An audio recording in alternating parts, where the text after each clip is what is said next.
or 13 verse 10.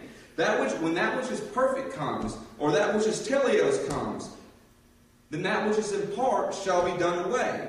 Now verse 12 and 13. For now we see through a glass darkly, but then face to face. Now I know in part, but then shall I know even as I am also known. Paul at this time saw through a mirror darkly. Remember, they only knew in part at the time. The miraculous spiritual gifts were bringing forth revelation at this time. But at some point, he's going to be face to face. At some point, he's going to know in full. Paul said, now I know in part, but then shall I know as I am also known. And I have a really important question to you who are watching this video. When you look into a mirror, what do you see? When you look into a mirror, what do you see? You see yourself. That's what you see. In James 1:22 and 23, be ye doers of the word, and not hearers only, deceiving your own selves. For if any be a hearer of the word and not a doer, he is like unto a man beholding his natural face into a mirror. There's your mirror again. For he beholdeth himself and goeth his way, and straightway forgetteth what manner of man he was. But whoso looketh into the perfect law of liberty, and continue therein, and be not forgetful hearer, but a doer of this work, this man shall be blessed in his deed. Did you just hear that? But whosoever looketh into the perfect law of liberty, the teleos, to complete the same Greek word used, law of liberty, and continue therein, or the full age law of liberty, and continue therein, and not be forgetful here, this man's going to be blessed in his deed. I wonder why. Now, 2 Corinthians 3:18 states, but we all, with open face, beholding as in a mirror, there you goes your mirror again, the glory of the Lord, are changed into the same image from glory to glory, even as by the Spirit of the Lord. Romans 8:29 states, we can go all day. These passages are all through the New Testament. For whom he did foreknow, he also did predestinate to be conformed to the image of his Son, that he may be the firstborn among many brethren. Conformed to the image of his Son. How was it done? How was it done? The next verse I'm going to read, he was going to explain that. 2 Corinthians 4:4 states, and whom the God of this world hath blinded the minds of them which believe not, lest the light of the glorious gospel of Christ, who is the image of God, should shine into them. Do you see? The gospel of Jesus Christ is the very image, when you look into, as James says, the perfect law of liberty, the teleos law of liberty, when you continue therein, guess what? That mirror that you see your reflection, right?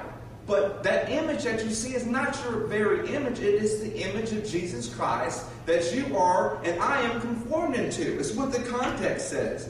When Christians look into the mirror, they see the image of Jesus Christ. When Christians look into the perfect law of liberty, when they look into the perfect law of liberty, we see face to face. That's how we see. Now, the last verse in chapter 13. And now abideth, after that which is perfect comes, faith, hope, love, these three, but the greatest of these is love. Many teachers today state that which is perfect is Jesus Christ. I know I've heard it. I'm sure you were watching this are probably thinking the same thing. But hopefully not until after we get done with this. Now, many people say this. This is a false statement. It's not so. Now, why, you ask? The simple answer is because faith, hope, and love is going to continue on after that which is perfect comes. And Hebrews 11, verse 1. Now, faith is the substance of things hoped for, the evidence of things not seen. Remember that, not seen. Romans 8:24 and 25. For we are saved by hope. But hope that is seen is not hope, for what a man seeth, why doth he yet hope for? But if we hope that we see not, then we do patience wait for it. In conclusion, miraculous spiritual gifts have ceased, had passed away. They had a very, very important role. Yes, Christians in the first century church had miraculous spiritual gifts, because in the chapter 14 it says, forbid not to speak in tongues. These things were going on. That's evident. I don't disagree with those things. But it's kind of like this. The best way I've heard it, you're building a home. You got the foundation that Jesus Christ established, and you also got the concrete foundations when you first install a home.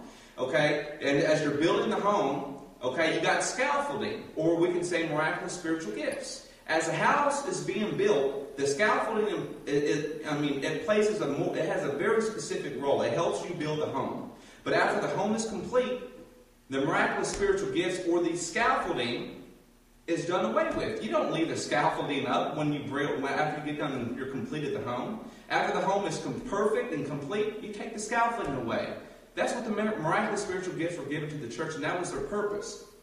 Now, men today profess they have been baptized in the Holy Spirit and with power, as Acts chapter 1 states. However, Jesus prophesied of their destruction, remember that, in Matthew chapter 7, verse 22. Now, many will say to me in that day, Lord, Lord. They called him Lord. They called him their Savior. Have we not prophesied in thy name? And in thy name cast out devils? And in thy name done many wonderful works? They did many wonderful works in their eyes. And then I will prophesy unto them, I never knew you. I never knew you. Those are some strong words from the Creator, from Jesus Christ. Depart from me, you workers of iniquity, who practice lawlessness. Romans 3:4 states, let God be true and every man a liar. God is true. Every man's liar. Whose word shall we hold? Whose word has been confirmed? Nothing but the words of Jesus Christ. Nothing but those words. 2 Thessalonians 2:11. I want you to really take a grip on the word, what I'm actually speaking tonight. Or today, anyway.